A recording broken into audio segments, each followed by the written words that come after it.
الحمد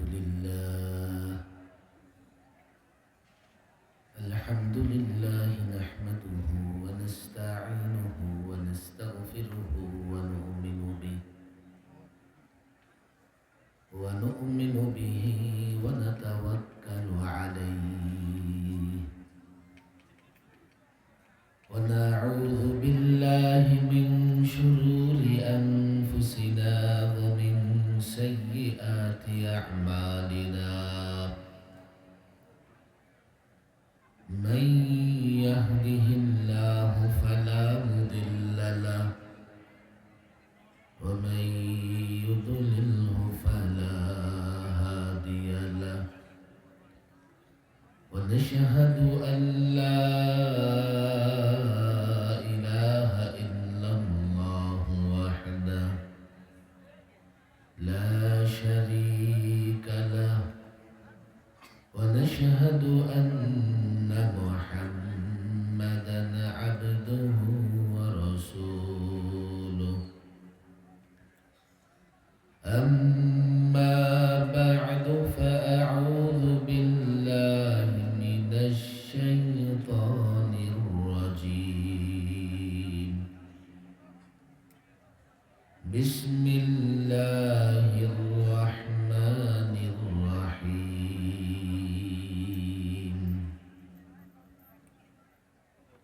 يريدون ليطفئوا نور الله بأفواههم الله متم نوره ولو كره الكافرون. صدق الله مولانا العظيم وصدق رسوله النبي الكريم ونحن على ذلك من الشاهدين والشاكرين والحمد لله رب العالمين. اللهم صل على محمد وعلى آل محمد كما صليت على إبراهيم وعلى آل إبراهيم إنك حميد مجيد. اللهم بارك على محمد وعلى آل محمد كما باركت على إبراهيم وعلى آل إبراهيم إنك حميد مجيد.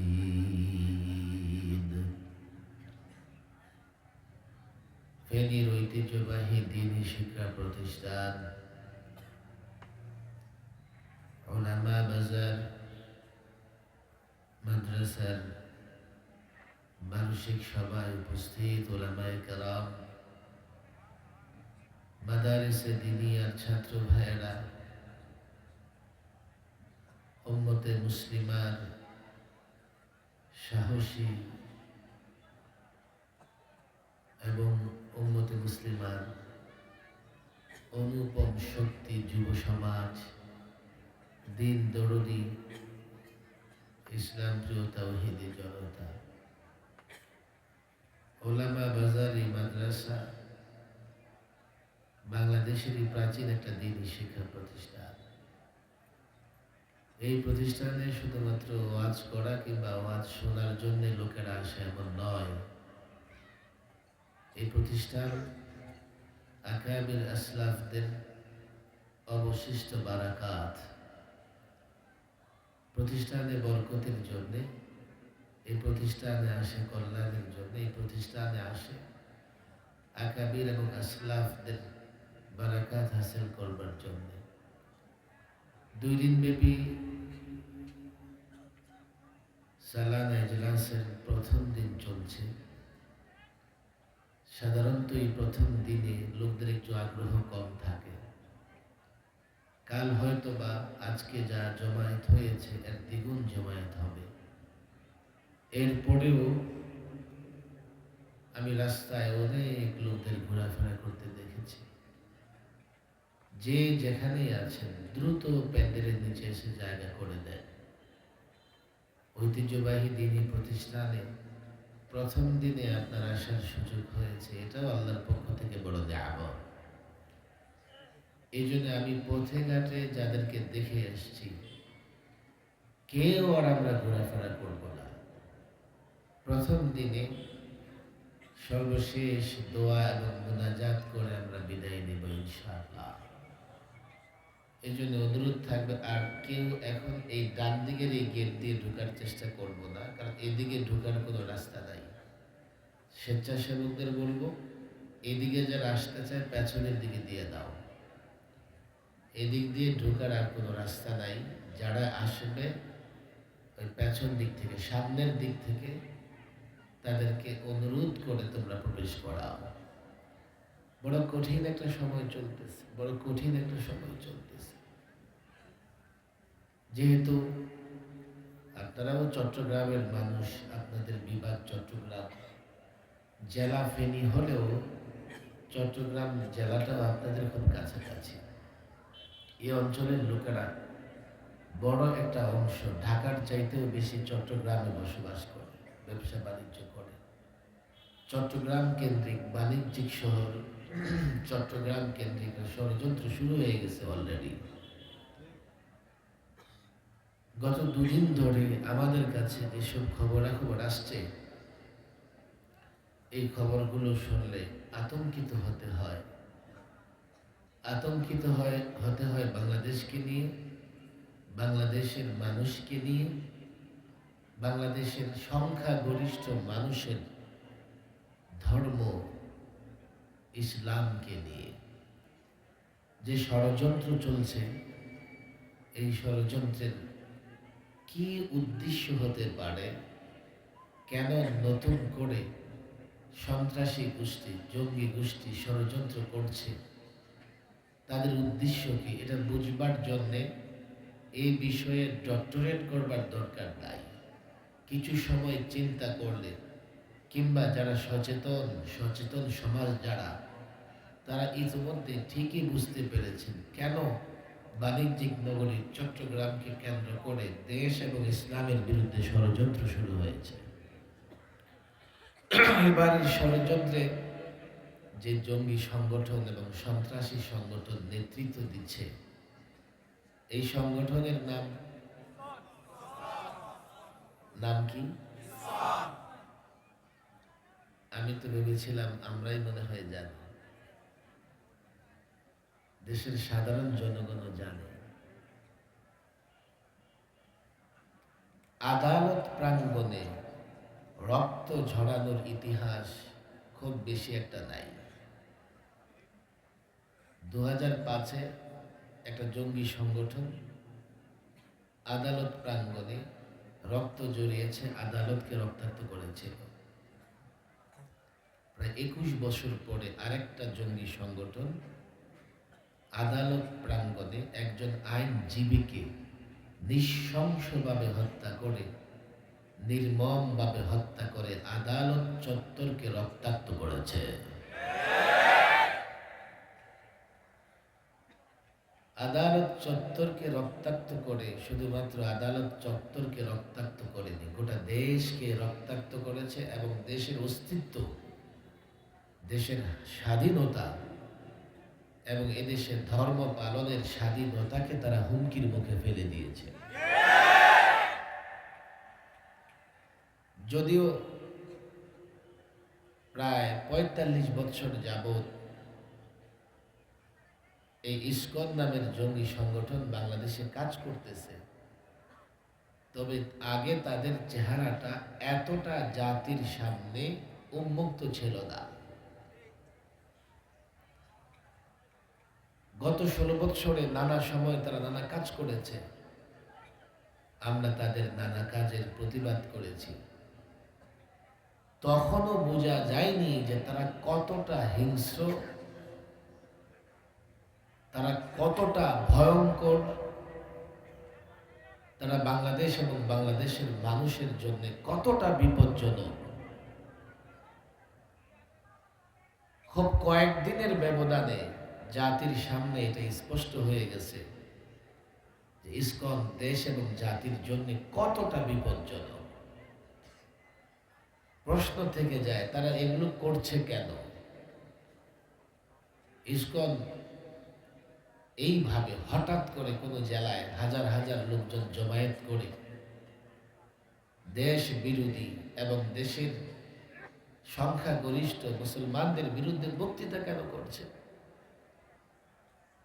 তারা হঠাৎ করে আইনজীবী, হঠাৎ করে সমাজসেবক, সমাজের নানা নেতৃত্বশালী ব্যক্তিদের বিরোধিতা কেন করছে?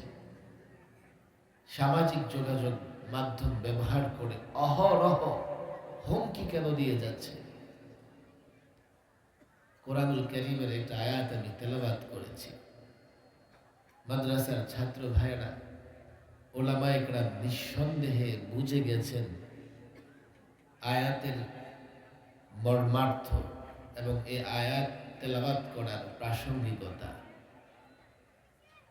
ইসলাম এবং মুসলমানদের ধ্বংস করবার জন্য ষড়যন্ত্র নতুন নয়। যেদিন থেকে ইসলামের সূর্য উদিত হয়েছে সেদিন থেকেই ইসলাম এবং মুসলমানদের ধ্বংস করার ষড়যন্ত্র চলে আসছে। সেদিন নেতৃত্ব দিয়েছে আবু জাহেল, উতবা, শাইবারা, আর ১৫০০ বৎসর পরে ইসলাম ধ্বংসের নেতৃত্ব দিচ্ছে ইসকন।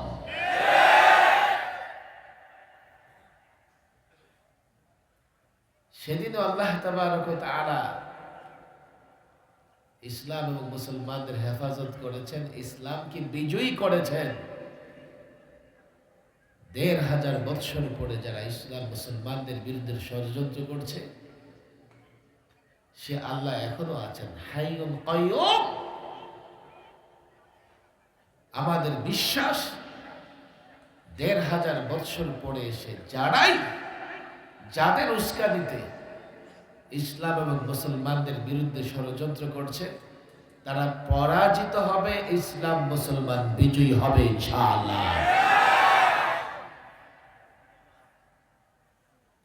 আপনারা খেয়াল করে দেখবেন গত 16 বৎসরে তাদেরকে কতটা দুধ খোলা খাইয়ে পোষা হয়েছে। এই বক্তব্য আমার নয়, 16 বৎসর যারা রাষ্ট্র পরিচালনা করেছে গত, তাদের নেতা নেত্রীরাই বলেছে, নানান বক্তৃতায় পত্রিকা খুলে দেখেন যে সংখ্যালঘু সম্প্রদায় হিন্দুদেরকে এতটা সহযোগিতা অনুদান দিয়েছে এবং এই হিন্দুদের পৈতৃক ভিটা বাড়ি যেখানে ভারতকেও এত কিছু দেওয়া হয়েছে। পলাতক প্রধানমন্ত্রী একদিন তার বক্তৃতায় বলেছে, এত কিছু দিয়েছি, ভারত কোনদিন তা ভুলতে পারবে না। এই বক্তব্যগুলো আমার নয়। 16 বৎসরে এতটা সুবিধা নিয়েছে স্বৈরাচারী শাসন থেকে, এখন ইসকন মনে করতেছে সেই ঋণ শোধ করার একটা সময়। ইসকন মনে করতেছে পলাতক ফেসিবাদকে ফিরিয়ে আনতে আমরা একটা ভূমিকা রাখবো। এই জন্যই দেশের নানা জায়গায় তারা এখন নৈরাজ্য সৃষ্টি করতেছে।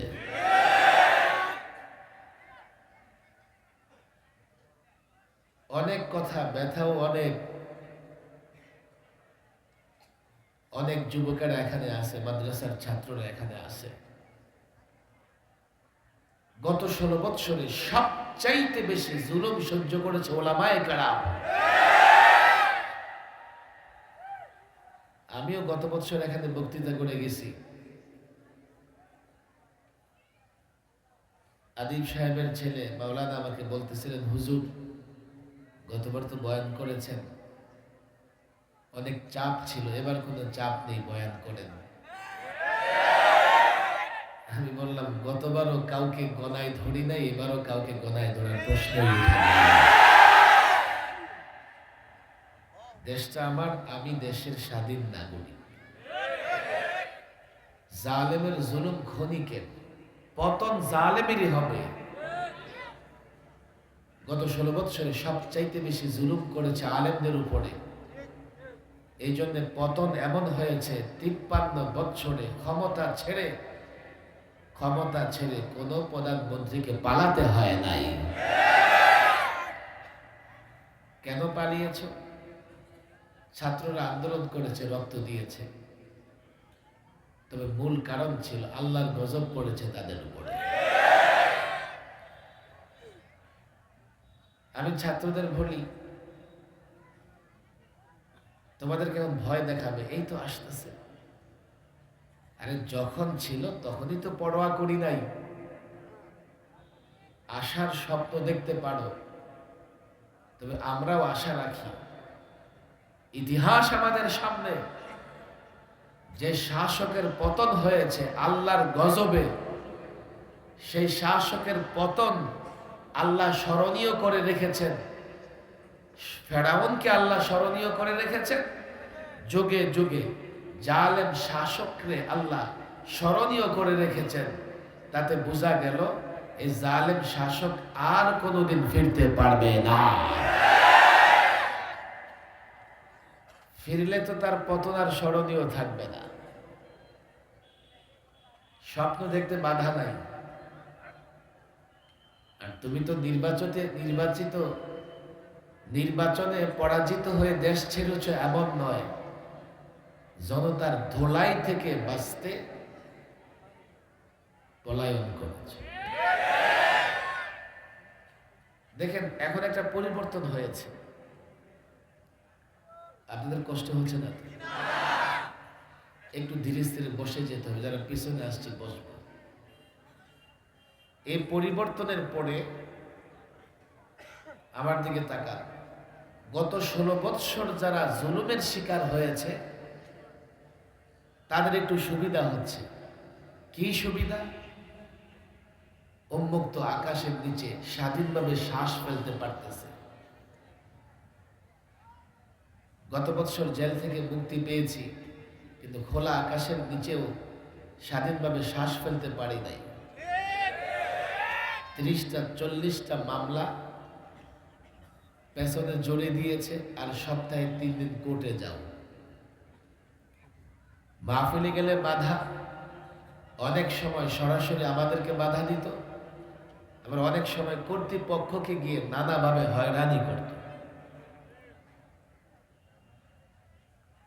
ফেসিবাদ গেছে, যারা 16 বৎসর কষ্টে ছিল তারা একটু সুযোগ পেয়েছে, স্বাধীনতা পেয়েছে। আর ফেসিবাদ রাষ্ট্রের প্রত্যেকটা প্রতিষ্ঠানকে ধ্বংস করে গেছে। এখন এই অন্তর্বর্তীকালীন চেষ্টা করতেছে রাষ্ট্রকে মেরামত করার, রাষ্ট্রকে সংস্কার করা। এই রাষ্ট্র যদি স্বাভাবিকভাবে সংস্কার করা হয়, তাহলে দেশের সবাই ভালো থাকবে, সব ধর্মের লোকেরা ভালো থাকবে, ইসলাম ধর্মের লোকেরা মুসলমানরাও ভালো থাকবে। কিন্তু গত 16 বৎসরে যারা নিরঙ্কুশ সহযোগিতা পেয়েছে, তারা মনে করতেছে এখনো তারাই সহযোগিতা পাবে। ইসলাম মুসলমানরা যাতে সহযোগিতা না পায়, সেজন্য ইসকন দেশকে অস্থির করার জন্য ষড়যন্ত্র করতেছে। রাষ্ট্র যদি মেরামত হয়, আমরা ধর্ম পালনের স্বাধীনতা পাব। রাষ্ট্র যদি মেরামত হয়, দুর্নীতি বন্ধ হবে। রাষ্ট্র যদি মেরামত হয়, মানবাধিকার প্রতিষ্ঠা হবে। রাষ্ট্র যদি মেরামত হয়, শ্রমিকের অধিকার প্রতিষ্ঠিত হবে। রাষ্ট্র যদি মেরামত হয়, নারীর অধিকার প্রতিষ্ঠিত হবে। রাষ্ট্র যদি মেরামত হয়, আইন শৃঙ্খলা বাহিনীতে যারা দায়িত্ব পালন করেন তাদের অধিকারও আদায় হবে। রাষ্ট্র যদি মেরামত না করা যায় তাহলে দেশের কোনো গোষ্ঠী তাদের অধিকার বুঝে পাবে না। আমরা ইসলাম এবং মুসলমানরা কি করে আমাদের অধিকার ফিরে পাব? রাষ্ট্র মেরামতে একটা বড় কাজ অন্তর্বর্তীকালীন সরকার করার জন্য হাত দিয়েছে। সেটা কি? সংবিধান সংস্কার করতে হবে। এটা একটা জটিল বিষয়। এই বিষয়ে কথা বলাও জটিল, আবার এই বিষয়ে জাতিকে বোঝানো জটিল। জাতি সংবিধান বুঝে না, তারা মনে করে দুমুঠো যদি ভাত খেতে পারি বাস সংবিধানে কি আছে আমার দরকার নাই। কিন্তু আপনার মুখের খাবার যারা কেড়ে নেয় তারা কিন্তু সংবিধানের ফাঁক ফোকর দিয়ে বের হয়ে যায়। এই জন্য 53 বছরের বাংলাদেশে যারাই দুর্নীতি করেছে আজ পর্যন্ত একজন দুর্নীতিবাজের বিচার হয় নাই। আমার রাষ্ট্রের সংবিধান যদি মেরামত করা যায়, প্রত্যেকটা দুর্নীতিবাজের বিচার হবে। কোনো একটা দুর্নীতিবাজ আইনের ফাঁক ফোকর দিয়ে বের হতে পারবে না। রাষ্ট্র সংস্কার হলে আমরা ধর্ম পালনের স্বাধীনতা পাব। রাষ্ট্র সংস্কার হলে আমরা স্বাধীনভাবে কথাও বলতে পারব। আর সেই রাষ্ট্র সংস্কারের বড় একটা কাজ হচ্ছে সংবিধান সংস্কার করা। 71-এ আমরা একটা স্বাধীন ভূখণ্ড পেয়েছি, 72-এ পেয়েছি একটা নতুন সংবিধান। 72-এ যে সংবিধান প্রণয়ন করা হয়েছে সেই সংবিধানেই স্বাধীনতার চেতনাকে ভুলণ্ঠিত করা হয়েছে। 71-এ যে চেতনা নিয়ে মুক্তিযোদ্ধারা মুক্তিযুদ্ধ করেছে, 72-এর সংবিধান প্রণয়ন করে সেই চেতনাকে ধ্বংস করা হয়েছে। 71-এ যেই ভূখণ্ডে মুক্তিযুদ্ধ হয়েছে, 72-এ সেই ভূখণ্ডের 72-এর সংবিধানে সেই ভূখণ্ডের মানুষের সঙ্গে প্রতারণা করা হয়েছে। কিভাবে করা হয়েছে? 72-এর সংবিধানে ওরা সেকুলারিজম নিয়ে এসেছে। সেকুলারিজম মানে ধর্ম নিরপেক্ষতা, ধর্ম নিরপেক্ষতাবাদ। ভালো করে বুঝেন। যদিও ফেসিবাদ এর ব্যাখ্যা করে কি, আমার ধর্ম আমি পালন করব, আপনার ধর্ম আপনি পালন করবেন। ওরা সেকুলারিজমের ব্যাখ্যা কি করে জানেন? আমার ধর্ম আমার, আপনার ধর্ম আপনার, লাকুম দীনুকুম ওলিয়া দিন। বুখারী শরীফের হাদিস।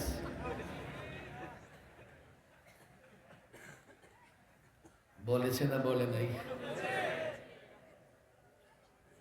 এই ছাত্র সমাজ, আরে লাকুম দীনুকুম বলো, লাকুম ওলিয়া। বুখারী শরীফের হাদিস। সূরা কাফিরুন। আরে রাস্তার একটা বাচ্চাকে ডাক দিয়ে জিজ্ঞেস করলো, হাফেজে কোরআন লাগবে না, তারও এই সূরা মুখস্থ আছে। লজ্জা হয় না? বাংলাদেশের প্রধানমন্ত্রী হয়ে সূরা কাফিরুন পড়তে পারো না? লজ্জা হওয়া উচিত ছিল। সকালবেলা তুমি কি কোরআন পড়ো? তাহাজ্জুদ কেমনে পড়ো?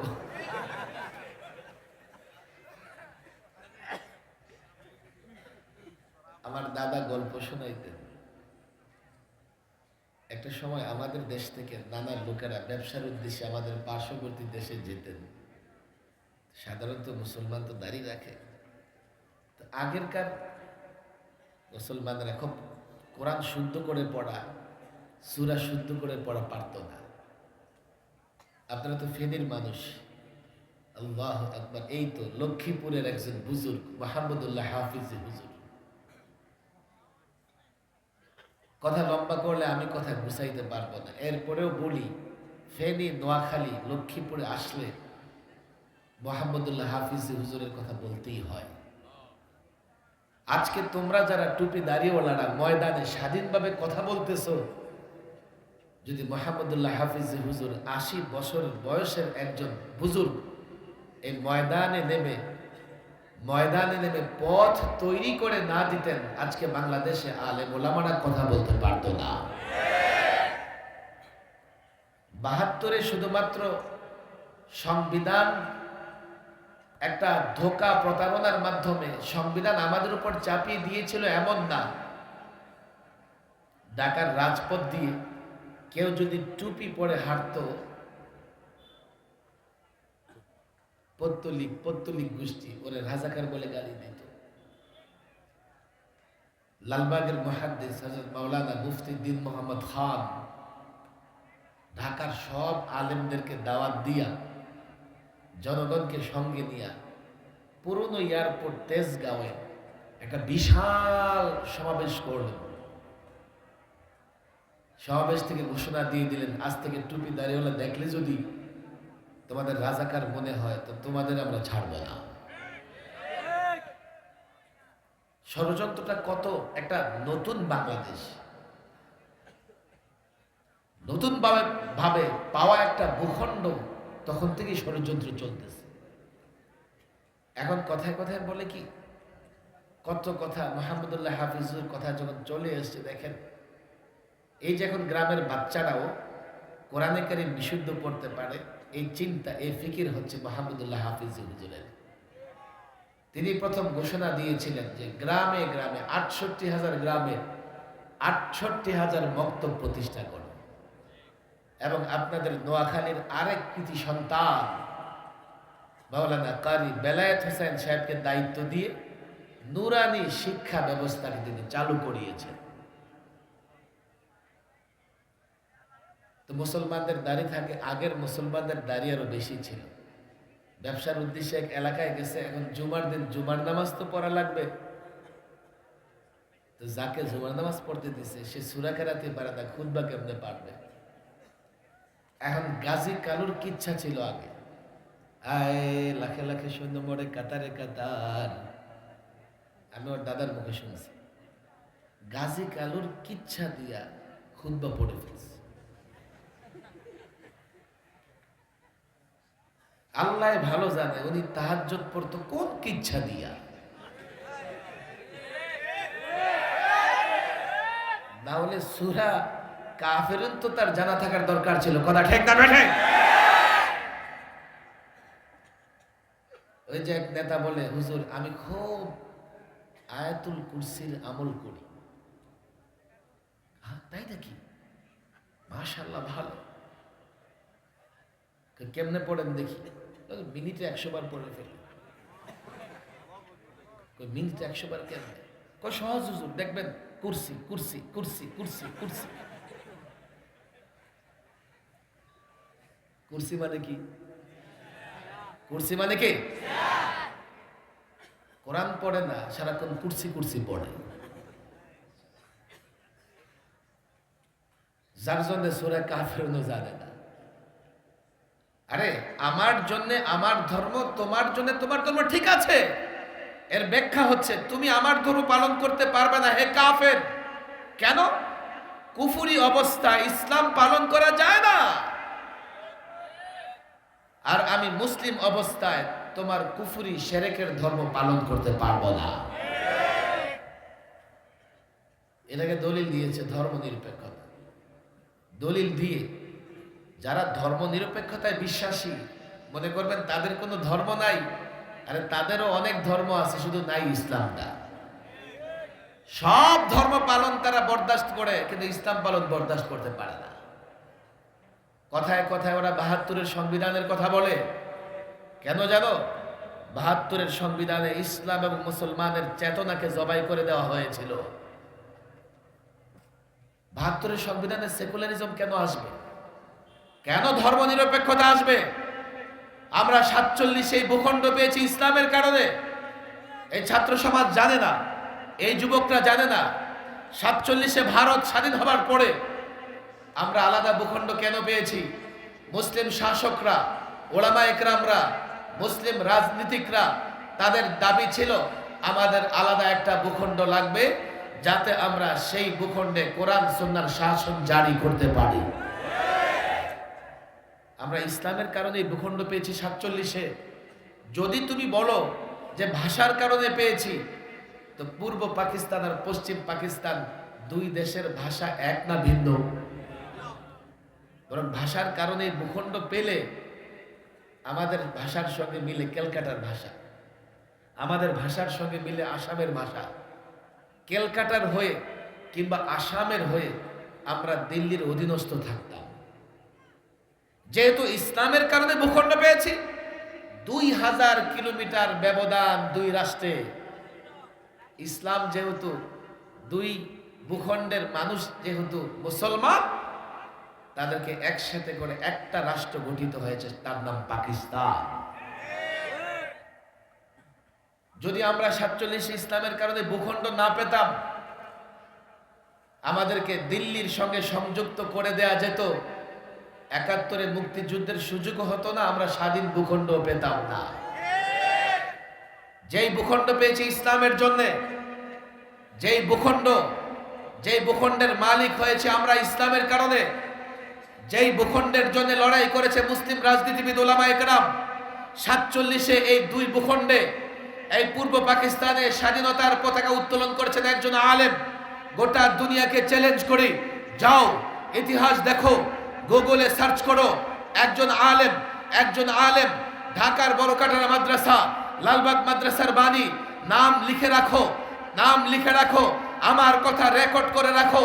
মাওলানা জফর আহমদ উসমানী পূর্ব পাকিস্তানে স্বাধীনতার পতাকা উত্তোলন করেছেন, পশ্চিম পাকিস্তানে স্বাধীনতার পতাকা উত্তোলন করেছেন। আরেকজন আলেম মাওলানা শাব্বির আহমদ উসমানী, কে বলেছে এই ভূখণ্ডে আলেমদের অবদান নাই? ইংরেজ আমলে 20,000 আলেমকে ফাঁসির কাস্টে ঝুলানো হয়েছিল, আলেমরা রক্ত দিয়ে ইংরেজ বিতাড়িত করেছে। 47-এ এই ভূখণ্ড পেয়েছি আলেমদের কারণে, মুসলিম রাজনীতিবিদদের কারণে। 52-এর ভাষা আন্দোলন, সেকুলারিজমের কথা সেখানে ছিল না। 69-এর গণ আন্দোলন, সেকুলারিজমের কথা ছিল না। 6 দফায় সেকুলারিজমের কথা নাই, ধর্ম নিরপেক্ষতার কথা নাই। 70-এর নির্বাচনে ধর্ম নিরপেক্ষতার কথা নাই। 71-এ মুসলিম দামাল ছেলেরা যারা অস্ত্র হাতে নিয়ে পাক হানাদারদের বিরুদ্ধে লড়াই করেছে, হতে পারে কারো ঈমান দুর্বল, আমল কম, কিন্তু আল্লাহর উপর ভরসা করে আল্লাহু আকবার তাকবীর দিয়ে ইনশাআল্লাহ বলে লড়াইয়ের ময়দানে অবতীর্ণ হয়েছে। রাষ্ট্র যখন স্বাধীন হয়েছে, কুফরি মতবাদ, ধর্ম নিরপেক্ষতাকে 72-এর সংবিধানে চাপিয়ে দিয়ে এদেশের মুসলমানদের চেতনাকে জবাই করবার চেষ্টা করা হয়েছে।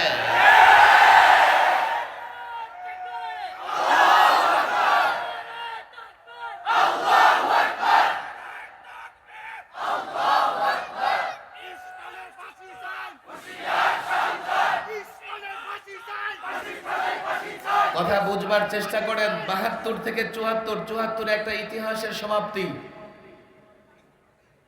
এর মধ্যে 4 বার এই সংবিধান সংশোধন হয়েছে। 5ম-বারে প্রেসিডেন্ট জিয়াউর রহমান বাংলাদেশের মানুষের অবস্থা বুঝে সংবিধানে বড় ধরনের 2টা পরিবর্তন এনেছিলেন। এক, সংবিধানের শুরুতে তিনি নিয়ে এসেছিলেন বিসমিল্লাহির রহমানির রহিম। এটা দেশের মানুষের ইচ্ছা আকাঙ্ক্ষার প্রতিফলন। কেন?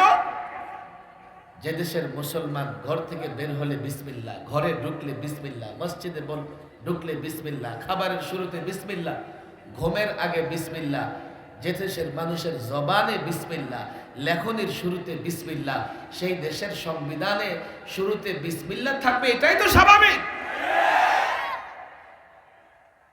দ্বিতীয়, তিনি যে কাজ করেছিলেন, সংবিধানের মূলনীতিতে আল্লাহর উপর অবিচল আস্থা বিশ্বাসের একটা ধারা তিনি সংযুক্ত করেছিলেন। আরে মুমিন গুনাহগার হলেও বিশ্বাস রাখে কার উপরে? আমি ছোট কাজেও আল্লাহর উপর বিশ্বাস রাখি। রাষ্ট্র পরিচালনার মতো এত বড় বিষয়ে আমার যদি আল্লাহর উপর বিশ্বাস না থাকে, আমি রাষ্ট্র কি করে চালাবো? দুঃখজনক ব্যাপার হলো, এই পলাতক ফেসিবাদীরা 2011 সেই 79-তে সংবিধানে বিসমিল্লাহ আল্লাহর উপর আস্থা এসছে। এই 2011 32 বছর পরে জনমতকে উপেক্ষা করে সংবিধান থেকে বিসমিল্লাহর সঠিক অর্থ বাদ দিয়ে বিকৃত অর্থ আর আল্লাহর উপর আস্থা বিশ্বাস বাদ দিয়ে আবার সেকুলারিজম নিয়ে আসছে। পঞ্চম সংশোধনী থেকে সেকুলারিজম বাদ পড়েছিল। 32 বছর আমার সংবিধানের মূল নীতিতে সেকুলারিজম ছিল না,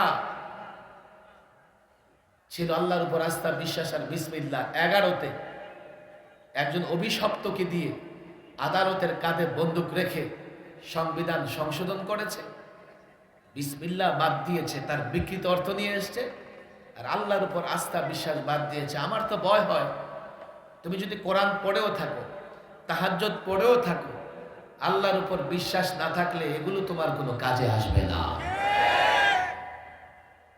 বলবেন হুজুর, আল্লাহর উপর আস্থা বিশ্বাস বাদ দিয়ে সেকুলারিজম আনছে, আমাদের সমস্যা কি? এই যুবকরা ভালো করে শোনো, বুঝবার চেষ্টা করো। তুরস্কে 80 বছর আগে, 80 বছর আগে কামাল আতাতুর্ক সেকুলারিজম প্রতিষ্ঠা করেছিল। আমি একটু পরে পটিয়া মাদ্রাসায় যাব, কালকে পটিয়া মাদ্রাসার সালানা জলসার শেষ দিন। আল্লাহ চায় তো কালকে জুমার আগে আমার পটিয়া মাদ্রাসায় আলোচনা। আমি জেল মুক্তির পরে ওই টানেল যাবার যে রোড, হঠাৎ দেখি এই রোডের নামকরণ করা হয়েছে কামাল আতাতুর্ক রোড। গুলশান বনানীতে একটা এভিনিউ আছে, কামাল আতাতুর্ক এভিনিউ। আপনারা যারা আছেন আপনারা মনে করবেন এমনি মনে হয় কামাল আতাতুর্কের নামে রোডের নামকরণ করেছে। না না না, তারা কামাল আতাতুর্কের চেতনায় বিশ্বাসী। না হলে কামাল আতাতুর্কের সঙ্গে এদেশের মানুষের কিসের সম্পর্ক? কামাল আতাতুর্ককে তো এই দেশের মানুষ চিনেই না। তাহলে বাংলাদেশের একটা রোডের নাম কামাল আতাতুর্কের নামে কেন হবে? কোন মুক্তিযোদ্ধার নামে রোডের নামকরণ করো, কোন আলেমের নামে নামকরণ করো, কোন সেনা অফিসার, পুলিশ অফিসার যারা দেশের জন্য ত্যাগ কুরবানি দিয়েছে তাদের জন্য নামকরণ করো। বাংলাদেশে কামাল আতাতুর্কের অবদান কোন জায়গায়? কেন? কামাল আতাতুর্কের সেকুলারিজম তারা বড় পছন্দ করে। কামাল আতাতুর্ক তুরস্কে সেকুলারিজম প্রতিষ্ঠা করে। এই ছাত্র জনতা, তুরস্ক থেকে সর্বশেষ খেলাফত ব্যবস্থা বিলুপ্ত হয়েছিল। সর্বশেষ ওসমানীয় খেলাফত তুরস্কে প্রতিষ্ঠিত ছিল। ওসমানীয় খেলাফত বিলুপ্ত করে কামাল আতাতুর্ক খেলাফত ব্যবস্থার এগেনিস্টে, বিরুদ্ধে একটা মতবাদ, ধর্ম নিরপেক্ষতাবাদ প্রতিষ্ঠা করেছে। ধর্ম নিরপেক্ষতাবাদ প্রতিষ্ঠা হবার পরে তুরস্কে দাড়ি নিষিদ্ধ, হিজাব নিষিদ্ধ, টুপি নিষিদ্ধ, কোরআন পড়া নিষিদ্ধ। লোকেরা গর্তে লুকিয়ে লুকিয়ে কোরআন পড়া শিখত। বর্ণমালাগুলো ছিল আরবির সঙ্গে সামঞ্জস্যশীল। বর্ণমালা পরিবর্তন করে এই বর্ণমালাগুলো ইংরেজি অক্ষরের কাছাকাছি নিয়ে যাওয়া হলো। সেই তুরস্ক প্রতিষ্ঠিত হয়েছে সেকুলারিজম নামে। আল্লাহ তাবারক ওয়া তাআলার দয়া, একজন বুজুর্গ সৈয়দ বদিউজ্জামান নুরসি, তার মেহনতের কারণে আজকে আবার তুরস্কে একটা পরিবর্তন হয়েছে। এই পরিবর্তনের পরে যেই তুরস্কে কোরআন শিক্ষা নিষিদ্ধ, সেই তুরস্কের প্রেসিডেন্ট কোরআন তেলাওয়াত করে রাষ্ট্রীয় প্রোগ্রাম শুরু করে। বলে যে তুরস্কের গল্প, বাংলাদেশের গল্প কি? 11তে সংবিধানে সেকুলারিজম নিয়ে আসা হলো। ভারতেই সর্বপ্রথম সেকুলারিজমের উপর ভিত্তি করে শিক্ষা সিলেবাসে হাত দিল তারা।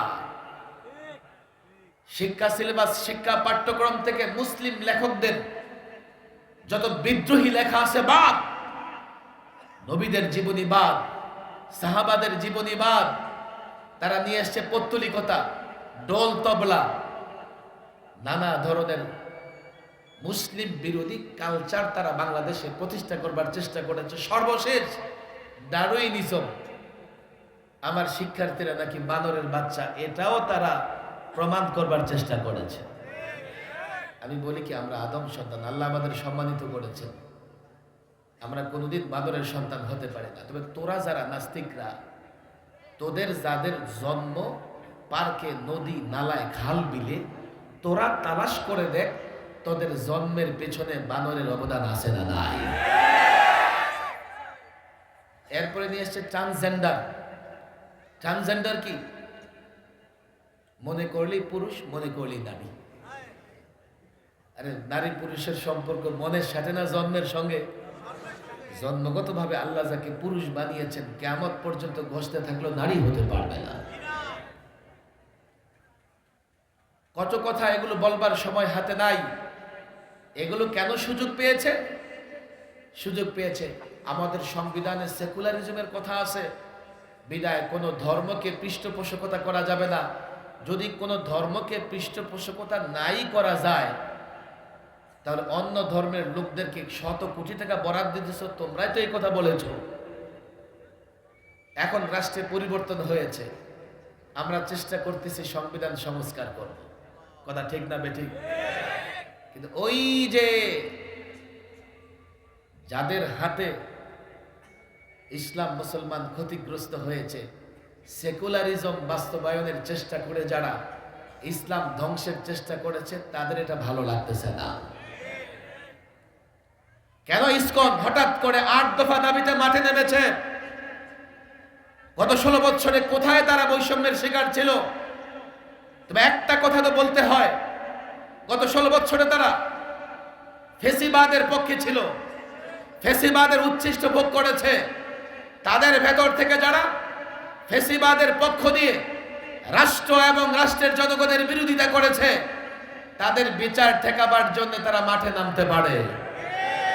দ্বিতীয়ত, তারা যখন দেখছে রাষ্ট্র সংস্কার হয়ে এই রাষ্ট্রে আবার আল্লাহর উপর আস্থা বিশ্বাস ফিরে আসবে, বিসমিল্লাহ ফিরে আসবে, তারা দেশকে নৈরাজ্য সৃষ্টি করে তারা দেশে নানা ধরনের হত্যাকাণ্ড সংগঠিত করে আদালত প্রাঙ্গণে সাইফুল ইসলাম আলিফকে হত্যা করে দেশকে অস্থির করে, এবং আবার যদি দেশের প্রশাসন তাদের বিরুদ্ধে ব্যবস্থা নেয়, তখন তারা বলবে আমরা সংখ্যালঘু, বাংলাদেশে সংখ্যালঘু নিরাপদ নয়, মিস্টার মোদি আমাদের বাঁচাও, মিস্টার মোদি আমাদের রক্ষা করো, ইউরোপ আমাদের বাঁচাও, আমেরিকা আমাকে বাঁচাও। একদিক থেকে ইসলাম মুসলমানদের বিরুদ্ধে ষড়যন্ত্র, আরেক দিক থেকে রাষ্ট্রের বিরুদ্ধে ষড়যন্ত্র করছে। এই স্বাধীন রাষ্ট্রে আগ্রাসন চালাবার জন্য মোদিকে, কসাই মোদিকে তারা আহ্বান করছে। ইসকনের কর্মকাণ্ড শুধু রাষ্ট্রের বিরুদ্ধে নয়, ইসকনের কর্মকাণ্ড ধর্মের বিরুদ্ধে নয়, ইসকনের কর্মকাণ্ড মানবতার বিরুদ্ধে, ইসকনের কর্মকাণ্ড এই ভূখণ্ডের স্বাধীনতার বিরুদ্ধে। আল্লাহর কসম করে বলি, ইসকনের এই ষড়যন্ত্র প্রতিরোধ না করতে পারে বাংলাদেশের স্বাধীনতা রক্ষা করা যাবে না। ইসকনের এই ষড়যন্ত্র রুখে দিতে না পারলে এদেশের মানুষ ধর্ম পালন করতে পারবে না। ইসকনের এই ষড়যন্ত্র রুখে দিতে না পারলে বাংলাদেশের মানুষের অধিকার থাকবে না। পরিষ্কার কথা।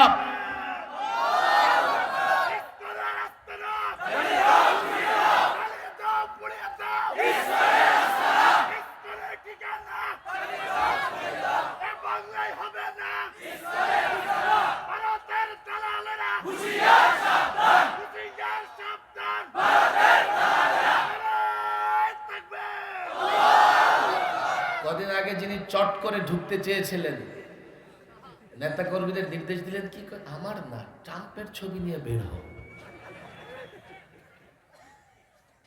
তাহলে যদি প্রশাসন কি করে, আমার পুলিশ ভাইরা যদি ওদেরকে ধরে, তুমি বলবে দেখো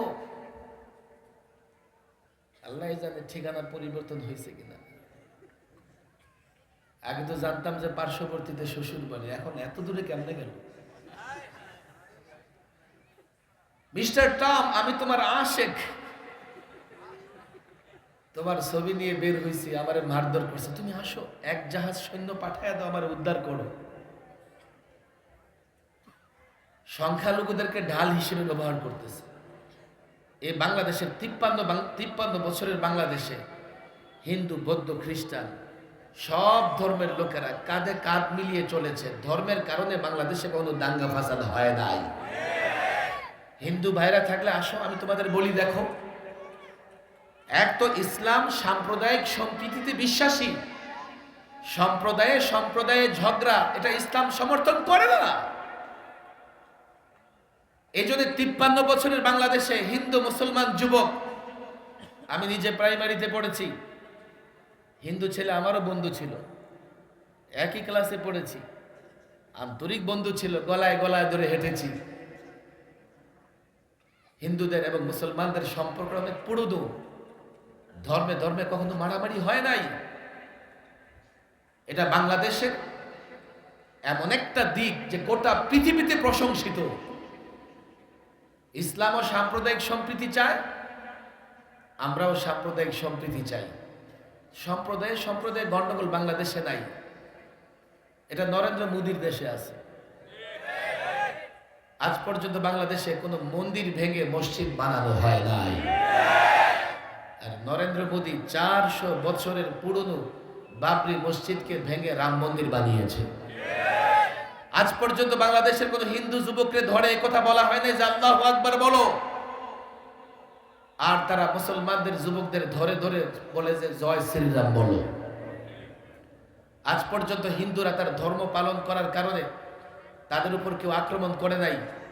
অথচ কুরবানিতে আমার মুসলমান যদি ভারতে তার ধর্মীয় বিধান পালন করতে গিয়ে গরু জবাই করে, তো তাকে নির্মমভাবে প্রহার করে হত্যা করা হয়েছে, এমন ঘটনাও আছে। ফ্রিজে গরুর গোশত রাখবার কারণে 2 নারী ধর্ষণের শিকার হয়েছে। আজ পর্যন্ত আমি কোনো মন্দিরে গিয়ে দেখি নাই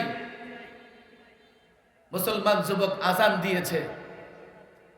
কিন্তু আমাদের প্রতিবেশী দেশে উগ্র হিন্দুত্ববাদীরা মসজিদের মিনারায় উঠে সেখানে গেরুয়া পতাকা টানিয়ে মসজিদের অবমাননা করেছে। বাংলাদেশ সাম্প্রদায়িক সম্প্রীতির দেশ, এখানে তো ধর্মে ধর্মে মারামারি নাই। তাহলে ইসকন এগুলো কিসের দাবি তোলে? তারা কোথায় নির্যাতিত হচ্ছে, কার কাছে নির্যাতিত হচ্ছে? বলবে 2-4টা ঘটনা তো ঘটেছে অমুক জায়গায় অমুক জায়গায়।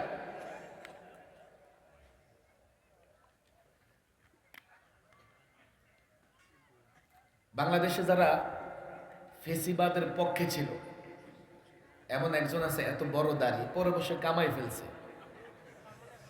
মাঝে মধ্যে তারা দেখলে মনে হয়তো কোনো মাদ্রাসার শাইখুল হাদিস। আচ্ছা, এখন তাকে গ্রেফতার করার পরে আমি কি বলবো যে তাকে গ্রেফতার করার কারণে ইসলাম মুসলমানদের বিরুদ্ধে ষড়যন্ত্র?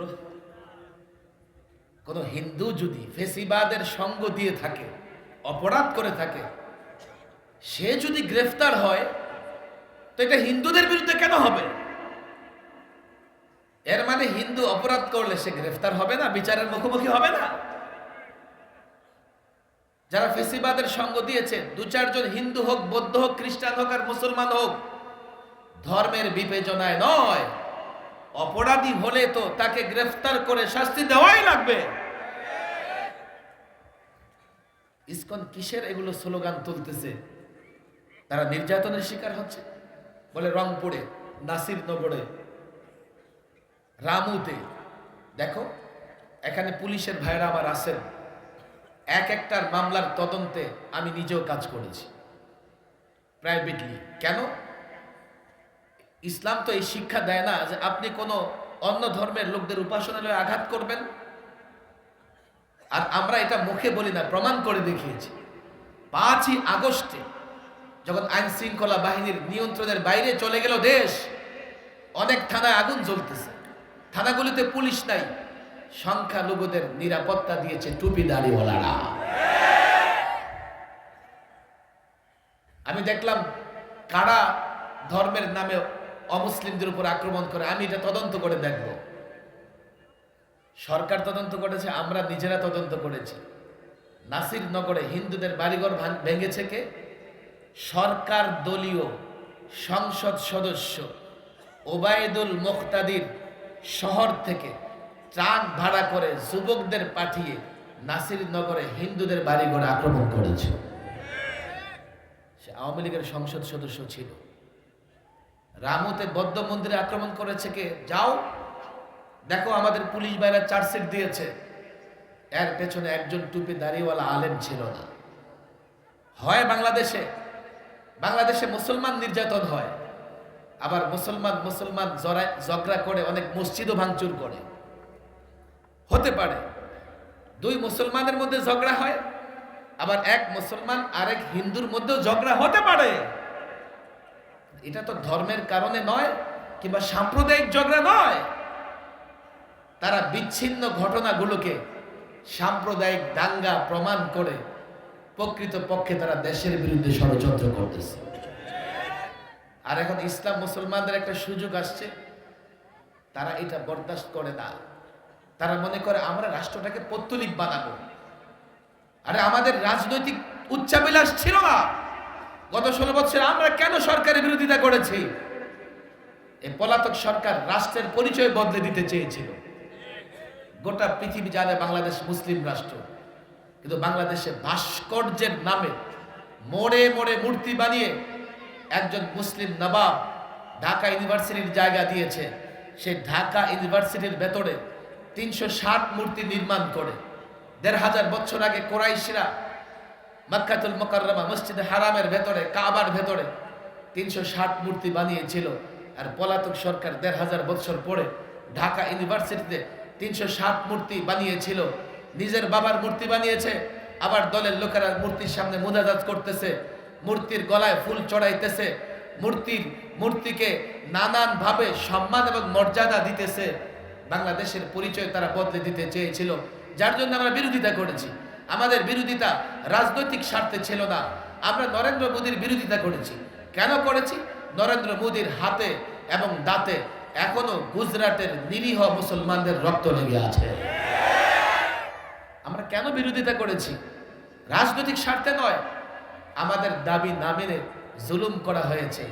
এই জন্যই তো শুনলাম খাবার নাকি দুপুরেরটা রেডি, কিন্তু লোকমা মুখে নেবার সুযোগ পায় না। ট্রাম্পের ছবি ব্যবহার করে আমাদের ভয় দেখাও।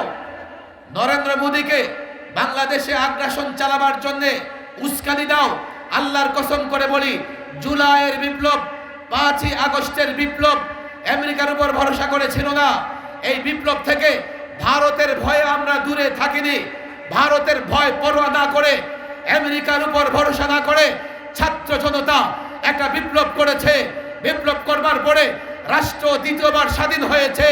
আবারও ভয় দেখাও। আল্লাহর কসম করে বলি, আমাদের নিকট ইতিহাস দেখো। তালেবান বাংলাদেশেও যুদ্ধ করেছে, তালেবান সরকার গঠন করেছে, তালেবান আমেরিকা নেটো 20 বছর জুলুম করে তালেবানদের দমিয়ে রাখতে পারে নাই। তালেবান মুক্তিযোদ্ধারা যখন রাষ্ট্র স্বাধীন করবার জন্য প্রতিরোধ যুদ্ধ শুরু করেছে, আমেরিকা নেটো আফগানে টিকতে পারে নাই। কার ভয় দেখাও? মোদী সরকারের ভয় দেখাও। পরোয়া করি না। এ মুসলমান, আল্লাহর উপর বিশ্বাস রাখো, বিসমিল্লাহ বলো, যুবককে বুঝাও, যুবককে সঙ্গ দাও, ইসলাম ধরো, ইসলাম মানো। 313 জন যদি কাফের দুনিয়ার বিরুদ্ধে লড়াই করতে পারে, আল্লাহর কসম এ বাংলার যুবক, এ বাংলার মুসলমান একত্রিত হয়ে হিন্দু পৌত্তলিক ইস্কনের বিরুদ্ধে লড়াই করতে পারবে। আল্লাহর কসম, বাংলাদেশে আগ্রাসন চালালে গোটা ভারত ভেঙে টুকরা টুকরা হয়ে যাবে।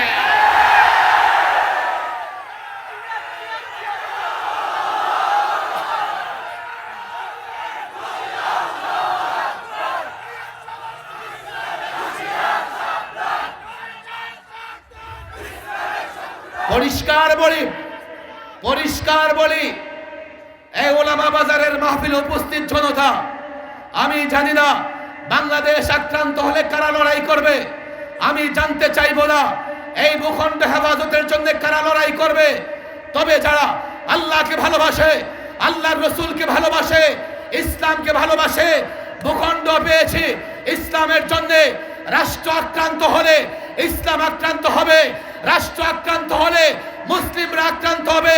আল্লাহর কসম করে বলি, মদিনাতুল মুনাওয়ারাকে হেফাজত করবার জন্য যেভাবে মদিনায় সাহাবায়ে কেরাম খন্দক খনন করে কাফের দুনিয়ার বিরুদ্ধে লড়াই করেছিল, রাষ্ট্র হেফাজত করবার জন্য, স্বাধীনতা হেফাজত করবার জন্য, আল্লাহর কসম আমাদের যার হাতে যা আছে না কেন তাই দিয়ে পৌত্তলিক দুনিয়ার বিরুদ্ধে প্রতিরোধ তৈরি করবে ইনশাআল্লাহ।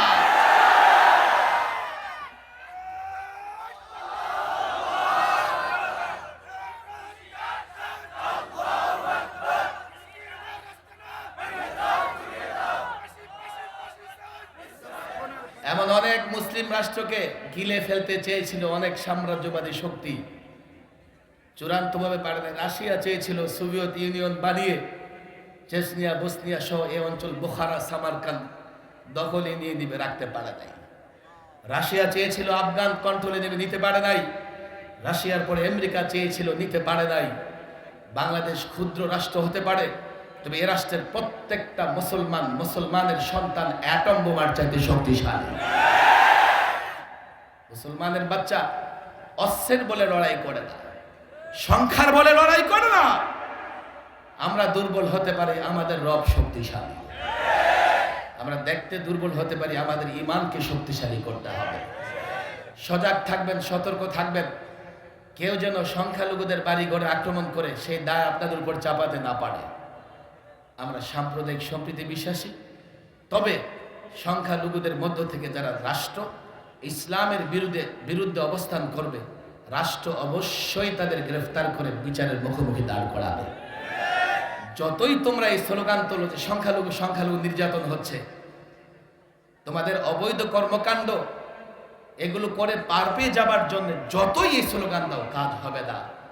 সজাগ থাকবেন, দুশ্মন যাতে কোনো অঘটন ঘটিয়ে দায় টুপি দাড়িওয়ালা মুসলমানদের উপর চাপাতে না পারে। দোয়া করবেন আল্লাহ তাবারক ওয়া তাআলা এই ভূখণ্ডকে যেন হেফাজত করেন। ওমা তৌফিকি ইল্লা বিল্লাহ ওমা আলাইনা।